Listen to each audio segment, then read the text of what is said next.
Assalamualaikum warahmatullahi wabarakatuh.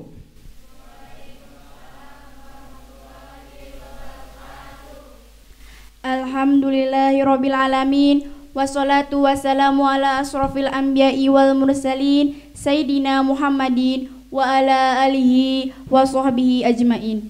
Rabbi sholli sodri wa yassirli amri wahlul uqdatan bilisani yafqahul qawli amma ba'du. Yang terhormat Dr. Andes Kiai Haji Musbihin HSMM selaku Yayasan SMK YPA Cimanggu. Yang kami hormati Bapak Kepala SMK YPIA Cimanggu. Yang kami hormati guru serta karyawan SMK YPA Cimanggu. Yang saya sayangi dan saya cintai para peserta Maulid Nabi Muhammad SAW. Makan duren di Jelembar. Semua yang di sini yang keren-keren, apa kabar? Sehat semuanya? Dan insya Allah kita semua tetap semangat dan bisa mengamalkan apa yang kita dapatkan. Amin, amin ya robbal alamin. Syukur kita kepada Allah karena Allah masih memberikan kita nikmat iman, Islam, sehat walafiat, hingga siang berkah, siang cerah ini kita dapat berkumpul dengan acara Maulid Nabi Muhammad SAW 1442 Hijriah dengan tema meneladani Rasulullah SAW. Semangat pagi. Tetap semangat, luar biasa. Salawat serta salam mudah-mudahan senantiasa tercurah limpahkan kepada junjungan kita Nabi Muhammad SAW.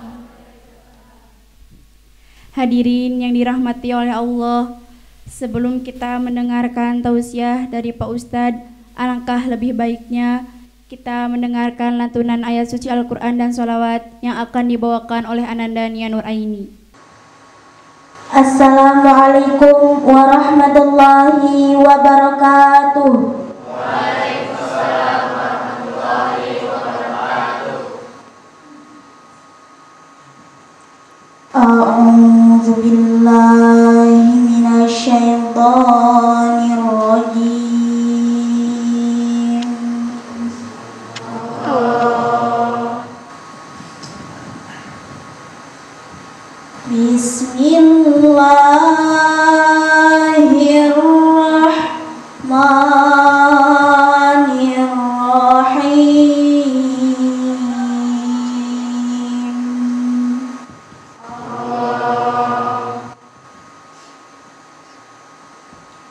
Syahidallahu annahu la ilaha illahu wal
ومن يكفر بآيات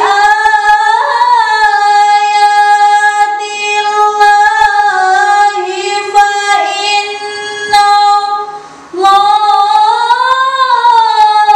سريع الحساب.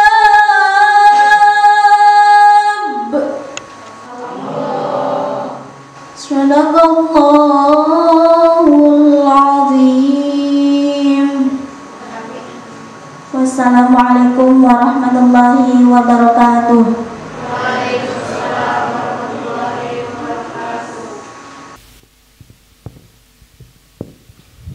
Seperti yang kita ketahui, Nabi Muhammad adalah suri toladan bagi kita semua. Apa aja sih suri toladan Nabi kita? Yuk kita simak bersama Ustadz Ahmad Nuzul Ahmad Saripudin. Selamat siang Pak Ustadz. Siang, Cek. Apa kabarnya hari ini? Alhamdulillahirabbil alamin. Alhamdulillah. Bersyukur kepada Allah Subhanahu wa taala masih diberikan kesehatan. Alhamdulillah. Pak Ustadz, bagaimana sih kisah Nabi Muhammad menjadi suri tauladan bagi kita? Kisahnya panjang, Pak, kisahnya. Kisahnya sangat panjang. A'udzubillahi minasyaitonirrajim. Bismillahirrahmanirrahim.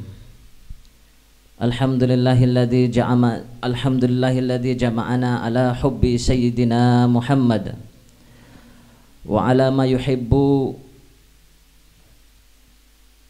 sayyiduna Muhammad wa ma yuhibbu sayyiduna Muhammad wa man ahabba sirata sayyidina Muhammad. Allahumma salli ala sayyidina Muhammad wa ala ali sayyidina Muhammad wa ala ashabi sayyidina Muhammad wa ala azwaji sayyidina Muhammad wa ala ansari sayyidina Muhammad. Asyhadu an la ilaha illallah wahdahu la syarikalah wa asyhadu anna Muhammadan abduhu wa rasuluh. Allahumma salli ala sayyidina Muhammad al-Fatihah lima ughliq wal khatim lima sabaq nasirul haqqi bil haqq wal hadi ila siratikal mustaqim wa ala alihi haqqa qadrihi wa miqdaril azim. Allahumma salli wa sallim ala sayyidina Muhammadin miftahi babi rahmatillah adada ma fi ilmillah salatan wa salaman daimaini bidawami mulkillah wa ala alihi wa sahbihi. Amma ba'du. A'udzu billahi minasyaitonir rajim. Bismillahirrahmanirrahim. Subhanaka la ilma lana illa ma 'allamtana innaka antal alimul hakim. Rabbi shrah li sadri wa yassir li amri wahlul 'uqdatam min lisani yafqahu qawli. Assalamualaikum warahmatullahi taala wabarakatuh.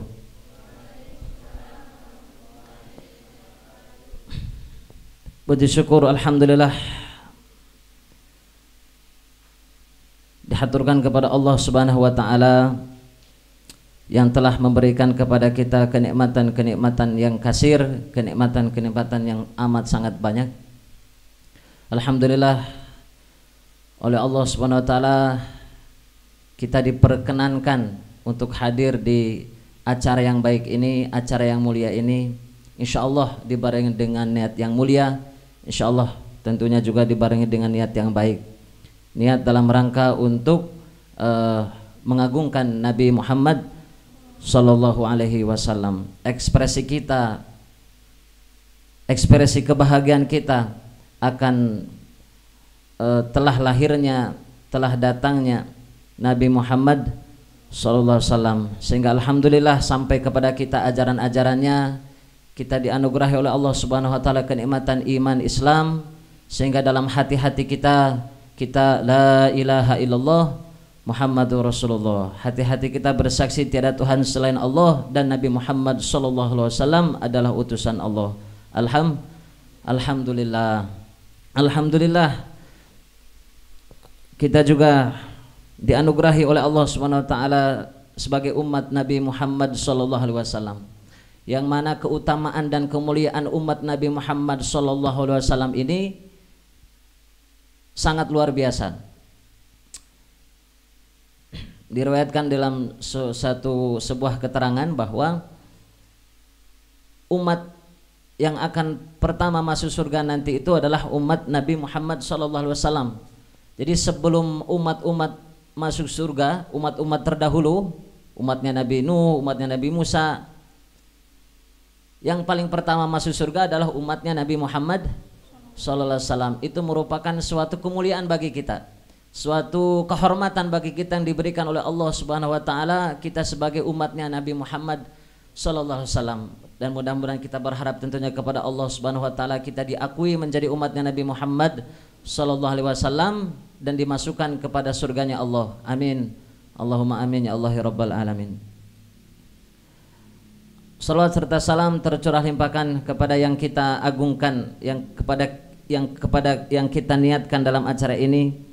Beliau adalah seorang pimpinan para rasul, pimpinan orang-orang soleh, pimpinan orang-orang yang banyak bertakwa, pimpinan orang-orang yang banyak sabarnya, pimpinan orang-orang yang banyak syukurnya, pimpinan orang-orang yang banyak malunya, pimpinan orang-orang yang senantiasa banyak melakukan kebaikan, yaitu kekasih teragung, panutan termulia Nabi Muhammad sallallahu alaihi wasallam. Mudah-mudahan kita mendapatkan syafaatnya nanti kelak di yaumil qiyamah. Amin. Allahumma amin ya Allah ya rabbal alamin. Yang kami hormati, yang kami muliakan, kepada beliau guru kita semua, orang tua kita semua, Bapak Kiai Haji Dr. Andes Musbin Hasim MM selaku Ketua Yayasan, dan kepada beliau yang kami hormati, yang kami muliakan, pada Bapak Kiai Taufik SPDI selaku Kepala Sekolah SMK IPE Cimanggu, dan kepada beliau-beliau para guru, para pendidik, para karyawan di SMK IPE Cimanggu yang kami hormati dan kami sangat-sangat muliakan. Marilah kita berdoa para hadirin untuk beliau-beliau, semoga beliau-beliau oleh Allah Subhanahu wa taala dipanjangkan umurnya, diberikan kehidupan yang barokah, diberikan kehidupan yang paling baik, senantiasa diberikan keistiqomahan, kesabaran, kekuatan di dalam mendidik murid-murid. Amin. Allahumma amin ya Allah ya rabbal alamin. Dan yang kami hormati, yang kami muliakan, kepada para murid-murid SMK IPE Cimanggu, dan salam hormat, salam penghormatan kepada segenap panitia yang telah menyukseskan acara Maulidun Nabi Muhammad sallallahu alaihi wasallam. Mudah-mudahan murid-murid seluruhnya oleh Allah Subhanahu wa taala diberikan ilmu yang nafi', ilmu yang manfaat, barokah, sehingga ilmu itu bisa menjadi bekal untuk mengarungi kehidupan ini. Ilmu itu bisa menjadi bekal agar terselamatkannya kita di dunia dan di akhirat. Amin ya Allah ya rabbal alamin. Al-Fatihah. A'udzubillahi minasyaitonirrajim. Bismillahirrahmanirrahim. Alhamdulillahirabbil alamin. Arrahmanirrahim. Maliki yaumiddin. Iyyaka na'budu wa iyyaka nasta'in. Ihdinas shiratal mustaqim. Shiratal ladzina an'amta 'alaihim ghairil maghdubi 'alaihim waladdallin. Hadirin rahimakumullah. Kalau tadi MC bikin pantun begitu ya, maka insya Allah saya juga ada pantun ya, boleh ya. Jalan-jalan pergi ke bulan, jauh amat. Jalan-jalan pergi ke bulan, jalan-jalan pergi ke bulan, pulang-pulang bawa kerupuk. Hadirin sungguh amat menawan, bikin hati saya dak dikduk, gitu ya. Terus deh pantun deh nya. Jalan-jalan ke rumah Syahrini, jalan-jalan ke rumah Syahrini, pulang-pulang dikasih kupat. Mudah-mudahan saya di sini bisa dapat bermanfaat. Amin ya Allah ya rabbal alamin. Hadirin rahimakumullah. Perayaan Maulid Nabi Muhammad SAW itu tidak hanya seremonial belaka,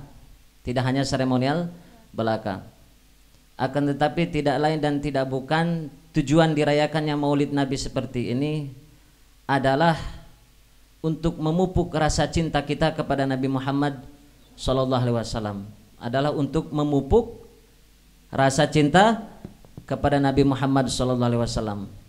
Merayakan Maulid juga adalah upaya untuk memperkuat hubungan kita kepada Nabi Muhammad SAW, sehingga dengan harapan tujuan dengan harapan diadakannya Maulid Nabi Muhammad SAW ini, kita senantiasa berbenah diri kita sebagai umat Nabi Muhammad SAW untuk menjadi lebih baik, untuk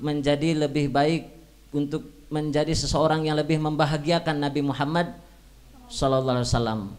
Misalkan kalau ada ulang tahun, kalau udah ulang tahun gitu kan, sok ada apa? Kado ya, benar gak? Kalau ada tahun suka ada kado. Nah, maka pertanyaannya, apa kado kita bagi Nabi Muhammad SAW? Gitu kan? Oke. Apa kado kita bagi Nabi Muhammad SAW? Maka tentunya kado yang terbaik adalah meneladani akhlaknya beliau, meneladani tuntunannya beliau Nabi Muhammad SAW. Semoga kita diberikan kekuatan dalam hidup kita untuk belajar terus menerus sampai kita wafat, untuk berusaha terus menerus sampai kita wafat, senantiasa sedikit demi sedikit meneladani Nabi Muhammad SAW. Jadi tujuan Maulid itu seperti itu. Tujuannya tiada lain adalah untuk memupuk rasa cinta kita kepada Nabi Muhammad SAW. Kemudian keutamaan melaksanakan Maulid seperti ini, apakah ada keutamaannya? Ataukah kumpulan-kumpulan seperti ini adalah hal yang tidak ada nilainya di hadapan Allah? Tentu perkumpulan seperti ini sangat luar biasa di hadapan Allah nilainya. Disebutkan di dalam kitab banyak sekali keterangan keutamaan Maulid, tapi saya akan sedikit kutip dari kitab karangan Imam Jalaluddin bin Abdurrahman Asyuti, kitabnya namanya Al-Wasail fi Syarhi Syama'il.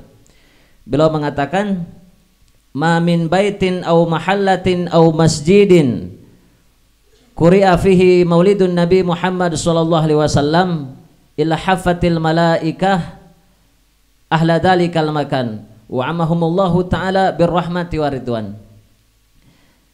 Tidak ada orang di suatu rumah atau di suatu tempat atau di suatu masjid yang di dalamnya dirayakan Maulid Nabi Muhammad sallallahu alaihi wasallam, melainkan para malaikat itu mengelilingi rumah tersebut, mengelilingi masjid tersebut, mengelilingi tempat tersebut. Wa amahumullahu ta'ala birrahmati waridwan, dan Allah Subhanahu wa taala melimpahkan rahmat kepada mereka, melimpahkan keriduan kepada mereka. Begitu kiranya sedikit keterangan tentang keutamaan Maulid Nabi Muhammad SAW, yang mana kita seperti ini dikatakan tadi oleh Imam Jalaluddin bin Abdurrahman Asyuti, berarti malaikat-malaikat itu sedang mengelilingi kita. Amin ya Allah ya Rabbal alamin. Dan kita berada di sini niat baik, niat untuk mengagungkan Nabi Muhammad SAW, kita diberikan kelimpahan rahmat, kelimpahan kasih sayang oleh Allah Subhanahu wa taala dan keriduan oleh Allah Subhanahu wa taala. Amin ya Allah ya Rabbal alamin. Dan tambahlah tentunya rasa syukur kita atas kita diberikan atas kita dikehendaki oleh Allah Subhanahu wa taala dapat merayakan Maulidun Nabi Muhammad sallallahu alaihi wasallam.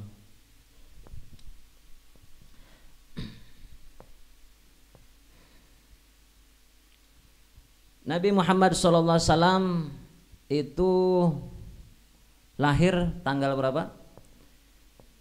Tanggal 12 Rabiul Awal, bertepatan dengan tahun gajah.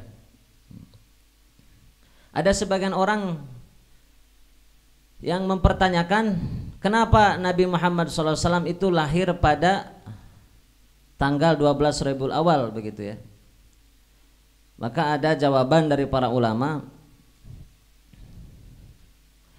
Andaikan Nabi Muhammad SAW lahir, ya begitu tadi pertanyaannya, kenapa kok Nabi Muhammad SAW itu lahir pada tanggal 12 Rabiul Awal, tidak lahir pada bulan Ramadan begitu ya, pada bulan-bulan mulia lainnya ya, pada bulan Zulhijjah, pada bulan Dzulqa'dah, pada bulan Rajab. Nah, kenapa kok lahirnya tanggal 12 Rabiul Awal? Nah, andai kata kalau Nabi Muhammad SAW lahirnya di bulan Ramadan atau di bulan-bulan mulia lainnya, maka kemuliaan Nabi Muhammad SAW akan dibicarakan oleh orang kafir. Ya, karena kan mulianya Nabi Muhammad SAW karena lahirnya pada bulan mulia. Ya wajar kalau Nabi Muhammad SAW itu mulia karena lahirnya di bulan mulia. Begitulah mungkin kiranya pendapat orang-orang kafir begitu ya. Tapi Allah Subhanahu wa taala menghendaki lahirnya Nabi Muhammad SAW adalah di bulan Rabiul Awal. Itu menegaskan bahwa Allah mengagungkan Nabi Muhammad SAW bukan karena bulannya. Allah memuliakan Nabi Muhammad SAW bukan karena di bulan-bulan yang mulia, tapi di bulan Rabiul Awal itu adalah pengagungan tersendiri kepada Nabi Muhammad SAW. Kemudian Nabi Muhammad SAW itu lahirnya itu bertepatan dengan tahun gajah. Jadi di tahun kelahiran Nabi Muhammad SAW itu ada peristiwa tentara-tentara yang dipimpin oleh Raja Abrahah pada waktu itu. Ada pasukan tentara Abrahah dari Yaman, kalau di sejarah disebutkan. Jadi pada tahun kelahiran Nabi itu ada pasukan Raja Abrahah dari Yaman pergi ke Mekah untuk menyerang Ka'bah pada tahun kelahiran itu ya. Pergi ke Mekah untuk menghancurkan Ka'bah. Pasukannya itu pasukan gajah ya. Jadi pasukannya itu kalau mungkin pernah lihat film apa ya, Lord of the Ring, pernah lihat? Itu kan pasukannya memakai gajah ya. Mungkin bisa digambarkan seperti itulah. Dia kan luar biasa begitu kekuatan Raja Abrahah itu. Ya mungkin kalau diibaratkan sekarang itu tank begitu ya. Mengerikan kan? Gajah ralumpang ya, kan ngeri. Sieun teh MC. Sieunnya menaik gajahnya, Kemudian ada cerita menarik. Jadi pasukan Abrahah itu datang ke Mekah, kemudian pasukan Abrahah itu mencuri atau merampok atau merampas onta-onta penduduk Mekah pada waktu itu. Ya. Merampok onta-onta penduduk Mekah pada waktu itu. Dan termasuk ontanya kakeknya Rasulullah SAW, Sayyidina Abdul Muttalib ya. Kan kakeknya Rasul siapa namanya? Sayyidina Abdul Muttalib. Nah, ontanya beliau juga dirampok oleh pasukan Abrahah.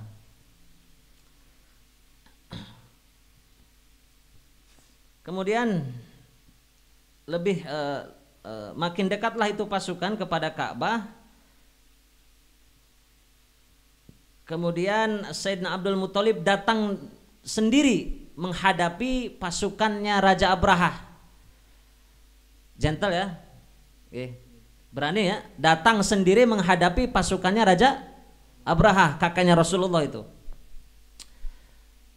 Beliau datang kepada pasukan Raja Abrahah. Nah, Raja Abrahah melihat Sayyidina Abdul Muttalib datang sendiri, itu membuat dirinya kagum.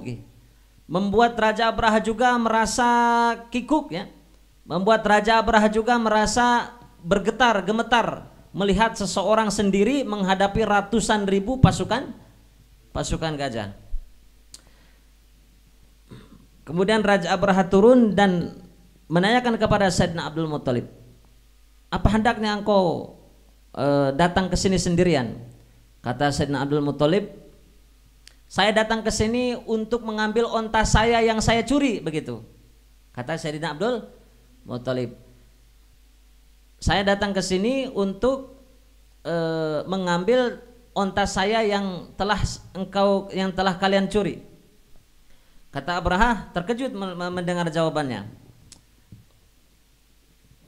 Engkau datang ke sini hanya untuk mengambil onta begitu. Apakah engkau datang ke sini tidak untuk menghalang-halangi kami untuk menghancurkan Ka'bah begitu ya? Kata Abrahah kan gitunya. Kemudian kata Sayyidina Abdul Muttalib, onta itu milikku. Kata Sayyidina Abdul Muttalib ya, onta yang kalian curi itu milikku, sedangkan Ka'bah itu milik Allah begitu. Onta yang kalian curi itu adalah milik milikku, sedangkan Ka'bah itu adalah milik Allah. Maka ketika kalian ingin menghancurkan Ka'bah, maka kalian tentunya akan berhadapan dengan pemiliknya, yakni Allah Subhanahu wa taala. Dan aku tidak berurusan dengan ini gitu. Paham ya? Menarik tak? Menarik tak? Ya, alhamdulillah. Okay. Kemudian diberikanlah onta itu kepada Sayyidina Abdul Muthalib dan pulanglah Sayyidina Abdul Muthalib. Maka tentunya seperti apa yang dikatakan oleh Sayyidina Abdul Muthalib bahwa Ka'bah itu pemiliknya adalah Allah, maka Allah Subhanahu wa taala kuasa akan segala hal. Kemudian Allah Subhanahu wa taala mengirimkan burung ababil, ya, mengirimkan burung-burung ababil. Kalau dari sejarah itu terbangnya burung-burung ababil itu dari arah laut Merah begitu. Dan burung-burung ababil itu membawa 3 butir batu. Batu yang satu dibawakan di mulut, ya, di paruhnya. Batu yang 2 lainnya dibawa oleh burung ababil itu di kakinya begitu ya. Jadi setiap burung ababil itu banyak burung ababilnya. Setiap burung ababil itu membawa 3 butir batu, yang mana 3 butir batu itu biidznillah dengan izin Allah Subhanahu wa taala, dengan kuasanya Allah Subhanahu wa taala, tiap batu itu dililit tanah dan dibaluri dengan seperti percikan api begitu.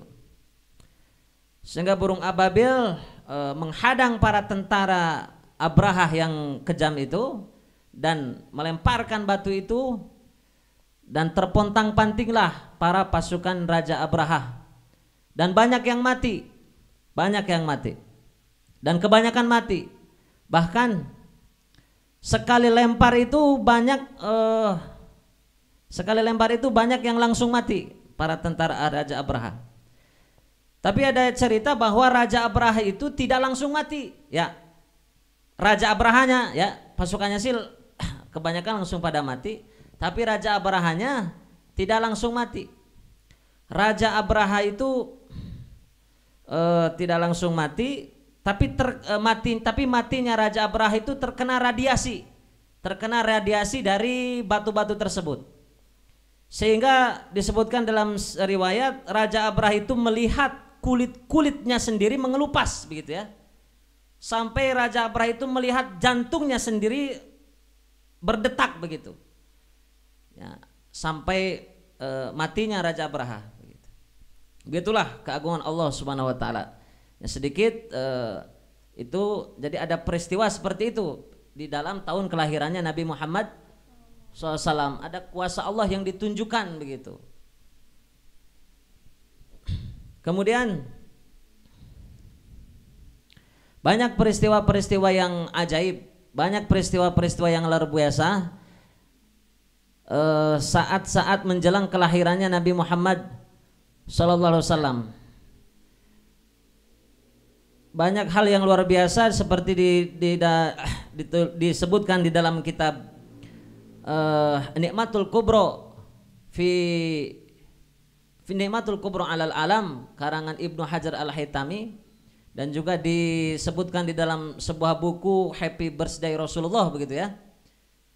Banyak hal-hal yang ajaib menjelang kelahiran Rasulullah SAW, terutama mulai dari tanggal 1 Rabiul Awal sampai malam tanggal 12 begitu.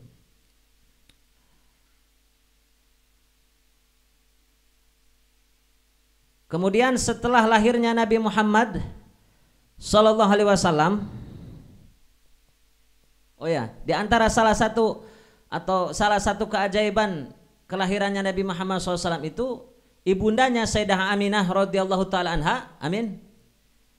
Beliau mengandung Rasulullah SAW itu tidak sama sekali merasakan apa yang namanya letih, apa yang namanya capek begitu ya. Sebagaimana kebanyakan ibu mengandung pada umumnya. Mungkin ibu-ibu lebih mengerti begitu. Capeknya sekali, letihnya sekali ibu yang sedang mengandung.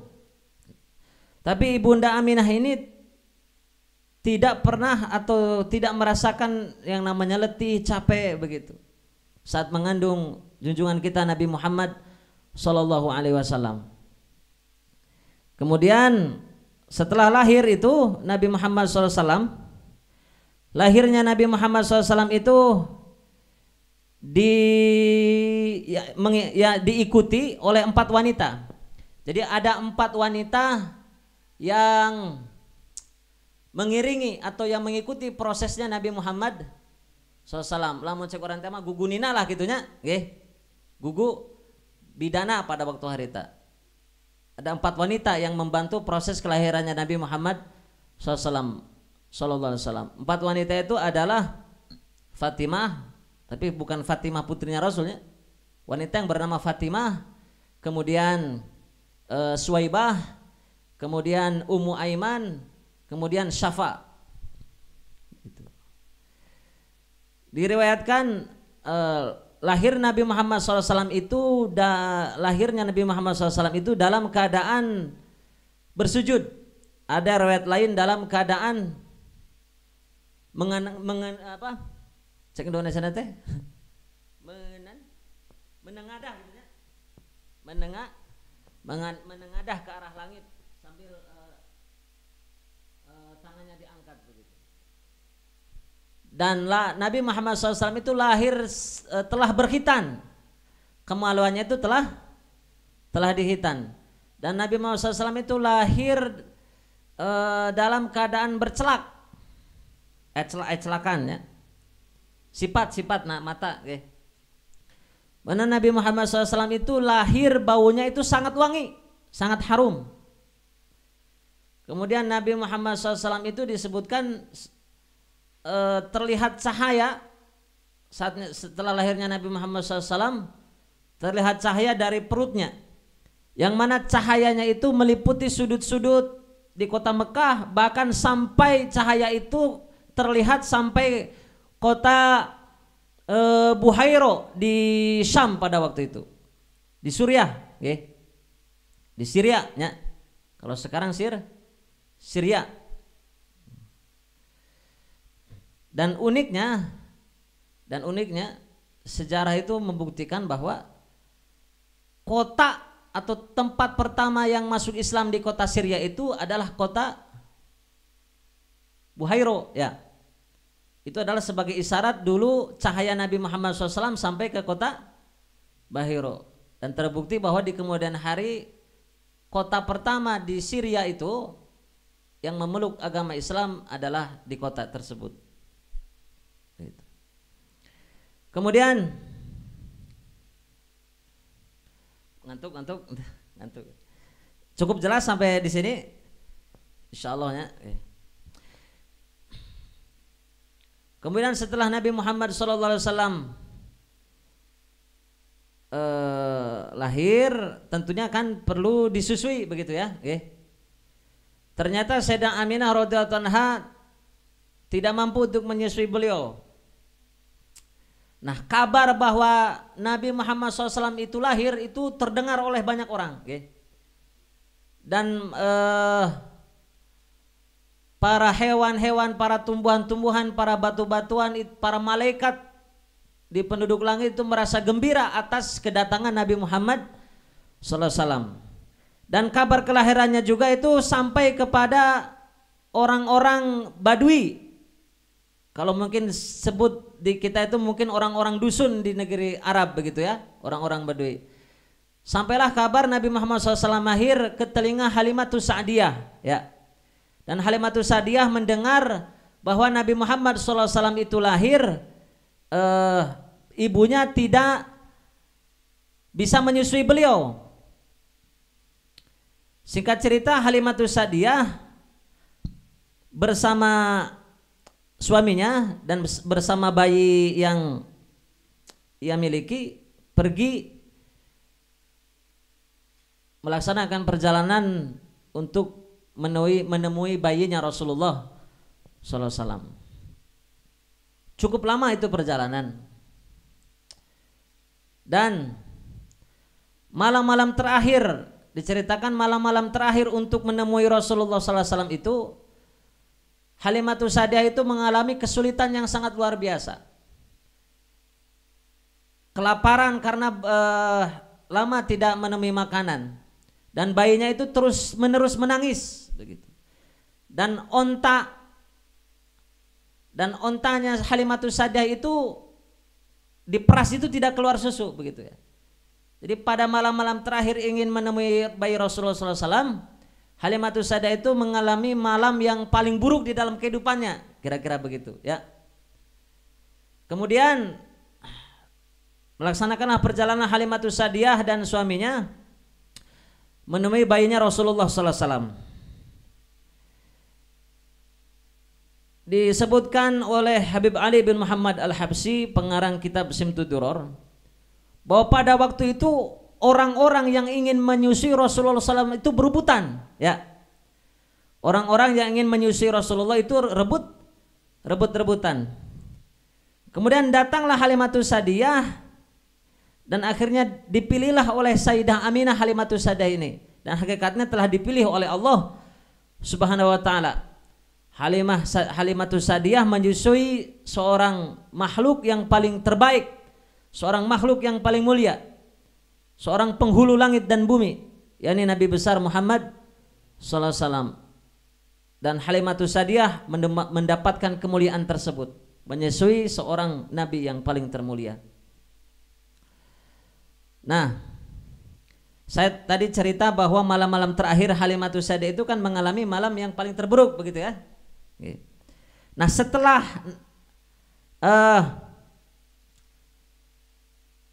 bayinya Nabi Muhammad SAW dibawa, di tengah perjalanan batu-batu di jalan itu diriwayatkan mengucapkan salam kepada Rasulullah di tengah perjalanan ya.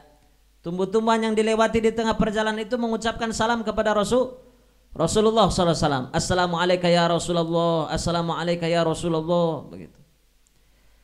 Dan setelah Rasulullah SAW dewasa dan telah menjadi Rasul, Rasulullah SAW pernah berkata tentang hal ini, bahwa dulu ketika aku dibawa oleh Halimatus Sa'diyah untuk dibawa ke perkampungannya untuk disusui, di perjalanan itu batu-batu mengucapkan salam kepadaku, kata Rasul, aku sampai saat ini ingat batu-batu tersebut ya.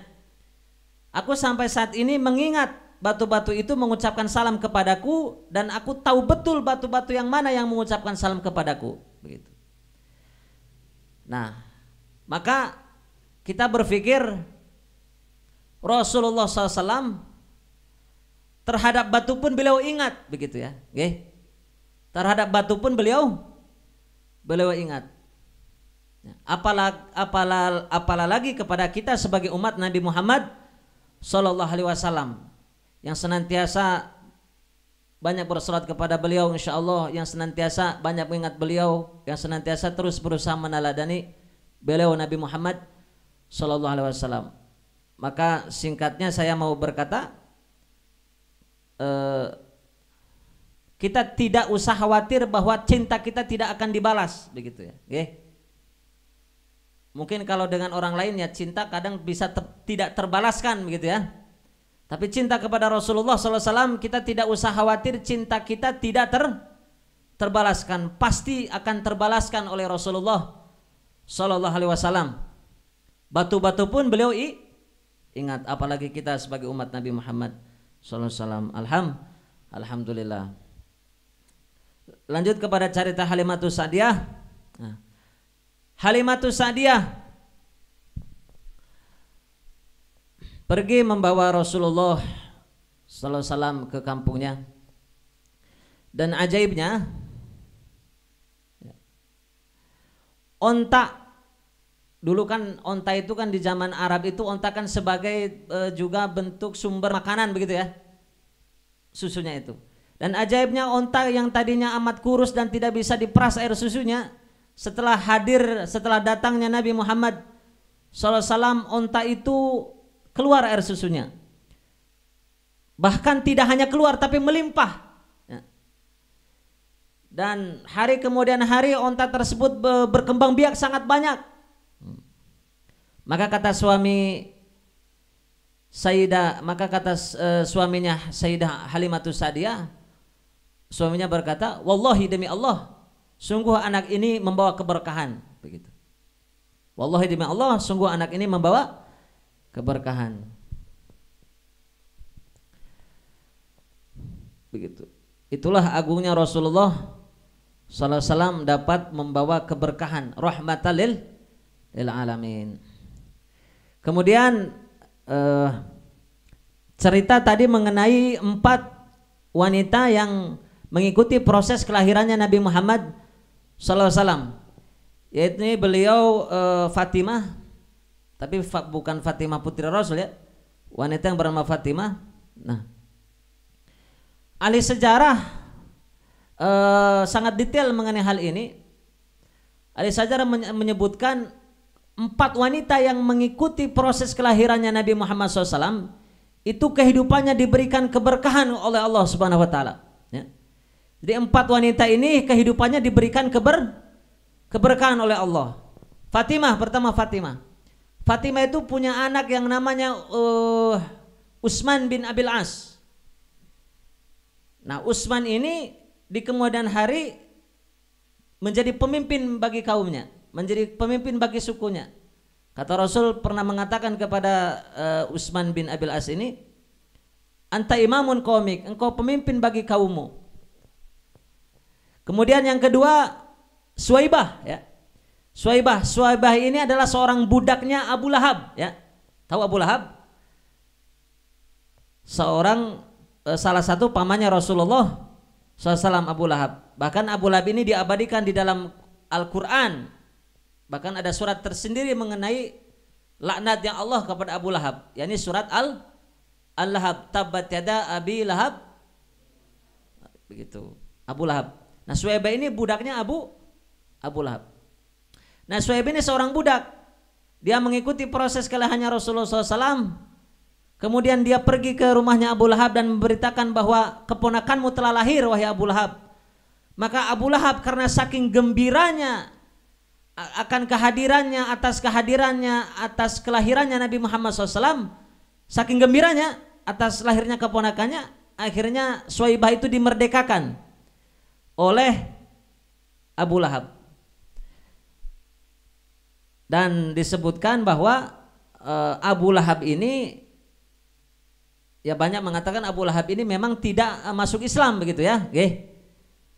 Jelas, ini jelas, sepakat para ulama Abu Lahab ini tidak masuk Islam, non muslim atau kafir begitu ya. Dan tidak hanya kafir, tapi juga Abu Lahab ini walaupun seorang paman senantiasa memusuhi Rasulullah SAW dalam kehidupannya. Maka Abu Lahab ini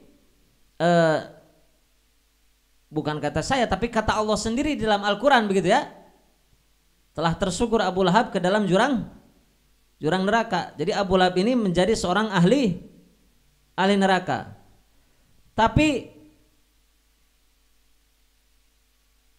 karena Abu Lahab ini pernah bergembira atas kelahirannya Nabi Muhammad sallallahu alaihi wasallam pada hari Senin, maka siksaan Abu Lahab nanti di akhirat itu, nanti di neraka itu diringankan pada hari Senin. Dikarenakan pernah bergembira atas kelahirannya Nabi Muhammad sallallahu alaihi wasallam. Jadi misalkan Abu Lahab di neraka gitu kan, nggih.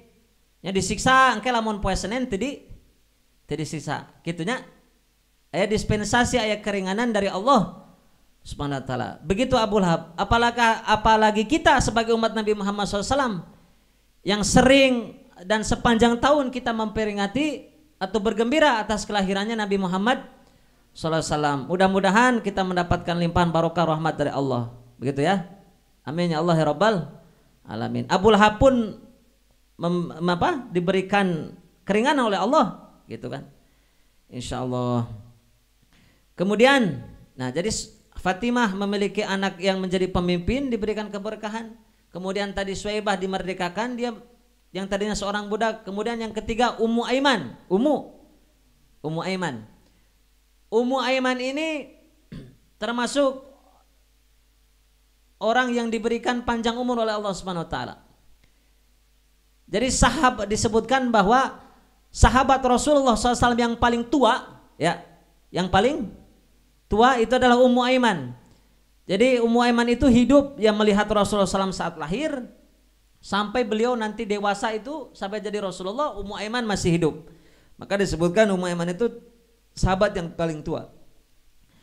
Ummu Aiman ini memiliki anak yang namanya itu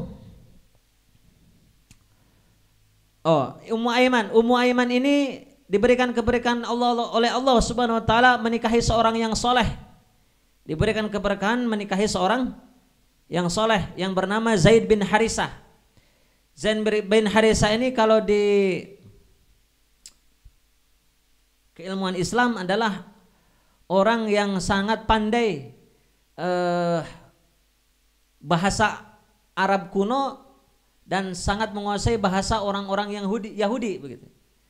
Beliau belajar kepada bahasa-bahasa negeri lain, terutama bahasa Yahudi itu hanya memerlukan waktu 1 bulan. Itu Zaid bin Harisah. Nah, Ummu Aiman menikah dengan seorang yang soleh, Zaid bin Harisah. Pernikahannya tersebut lahirlah seorang anak yang bernama Usamah bin Zaid. Ya. Jadi Ummu Aiman memiliki anak Usamah bin Zaid. Nah, Usamah bin Zaid ini adalah orang yang paling termuda menjadi pimpinan perang yang ditunjuk oleh Rasulullah sallallahu alaihi wasallam di kemudian hari. Jadi perang pertama Rasul itu, yakni perang Badar begitu ya, perang itu panglima pimpinannya itu adalah Usamah bin Zaid, panglima pimpinan perang termuda pada waktu itu. Bahkan Sayyidina Abu Bakar As-Siddiq dan Sayyidina Umar bin Khattab, para sahabat-sahabat pembesar Rasul itu mengikuti pimpinannya Usamah bin Zaid. Begitu. Kemudian wanita yang keempat adalah Syafa. Syafa memiliki anak yang bernama Abdurrahman bin Auf. Nah, Abdurrahman bin Auf ini dianugerahi oleh Allah Subhanahu wa taala sebagai orang yang sangat kaya ya. Orang yang sangat kaya. Begitulah cerita sedikit mengenai tentang perempuan-perempuan yang mengikuti proses kelahirannya Rasulullah SAW. Mereka semua hidupnya barokah ya. Makanya kalau hidup kita ingin barokah ya, sering-seringlah kita mengagungkan Nabi Muhammad sallallahu alaihi wasallam. Paham ya? Begitu. Insyaallah. Kemudian jika ditanyakan siapa Nabi Muhammad? Siapa Nabi Muhammad sallallahu alaihi wasallam? Al-Imam Al-Hafidh Al-Iraqi berkata, Muhammadun basyarun la kal bashar bal huwa kal yakuti bainal hajari. Muhammad itu adalah seorang manusia yang biasa. Manusia itu Muhammad sallallahu alaihi wasallam itu adalah seorang manusia biasa, tetapi bukan seperti manusia pada umumnya. Ibarat batu permata di antara batu-batu yang lain. Bal huwa kal yakuti bainal hajari. Jadi Muhammad SAW itu adalah manusia biasa, tapi tidak seperti manusia yang lainnya. Diibaratkan beliau itu permata dan manusia yang lainnya ibarat batu-batu. Aya batu nanbe, batu bata, batu koralnya, batu Cikawung nya. Misalkan Markonah nya. Markonah indit ka Cikawung ngumpulkeun mungkal. Terus mungkal eta diasup-asupkeun kana rapia, ditali-talikeun kana rapia dikangkalungkeun ku Markonah kana beheungna nya. Terus Markonah pamer ka di kampung-kampungnya. Pamernya. Nah kira-kira jalma nu ningali Markonah kagum apa iwaras apa henteu kitu nya? Kagum apa nyangka nu lain? Markonah mawa batu ya, tentunya nyangka nu lain. Terus misalkan marpuah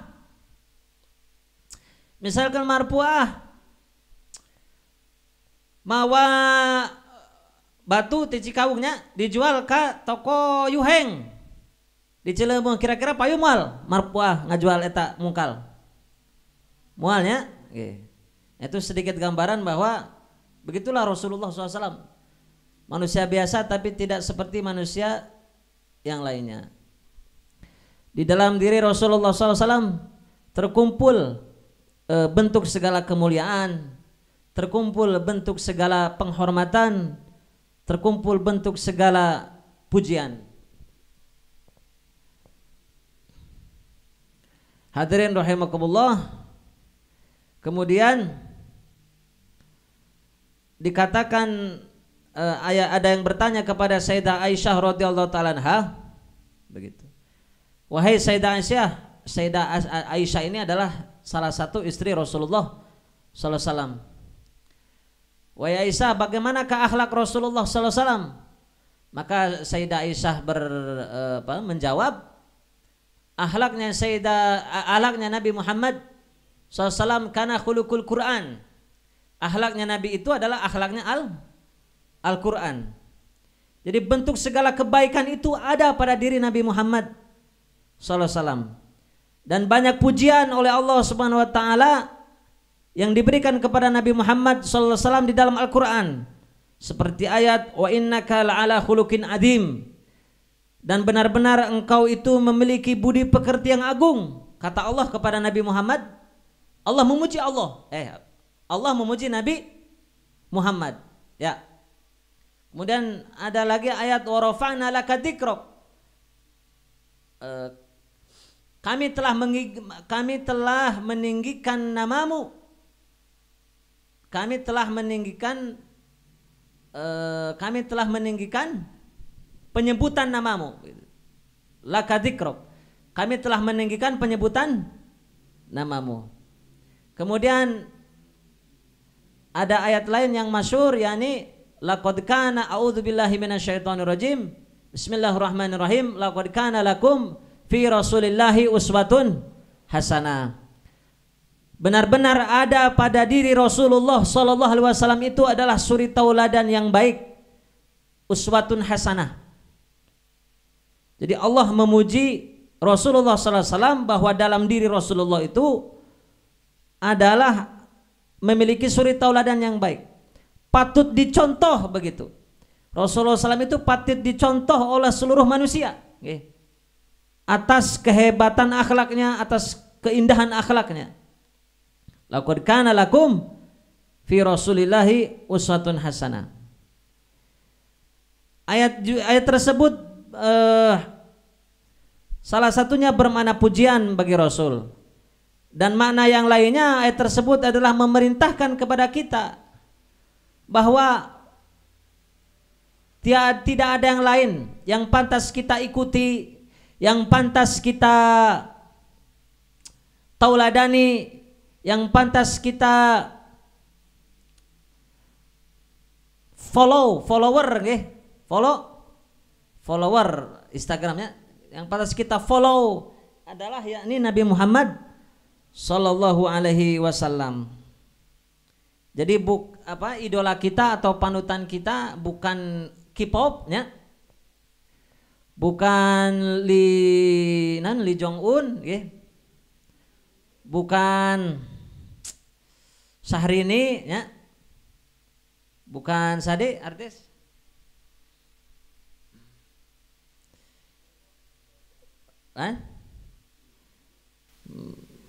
Begitu. Tapi panutan kita adalah Nabi Muhammad sallallahu alaihi wasallam. Tentunya masalah akhlak Rasul begitu ya.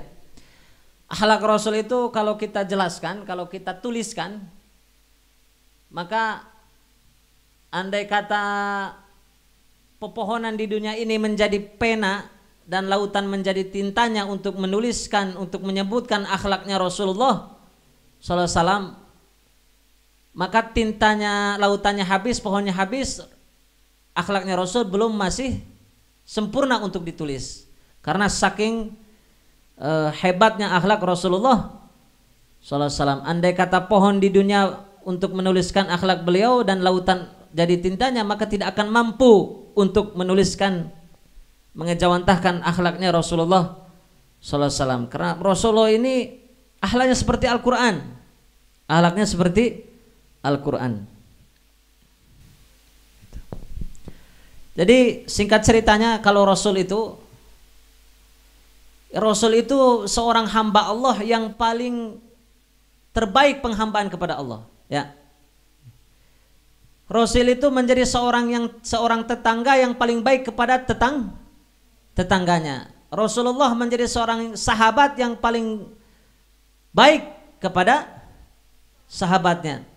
Rasulullah itu menjadi seorang suami yang paling baik kepada istrinya. Rasulullah menjadi seorang orang tua yang paling baik kepada anaknya. Rasulullah adalah seorang pemimpin yang paling baik terhadap umatnya. Jadi segala kebaikanlah ada pada diri Rasulullah Sallallahu Alaihi Wasallam. Begitu.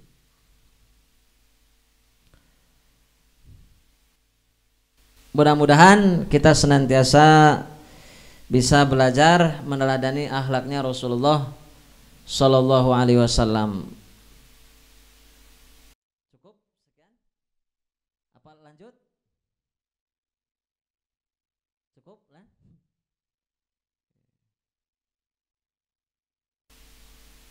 Yang mudah-mudahan manfaat, barokah fid dini wa dunyal akhirah. A'udzubillahi minasyaitonir doa kayak Pak sekarang. Doanya nanti sekarang. Nanti oke. Mudah-mudahan manfaat. Mohon maaf apabila ada kata-kata yang keliru. Akhirul kalam wallahu muwaffiq ila aqwamit thoriq. Wassalamualaikum warahmatullahi taala wabarakatuh.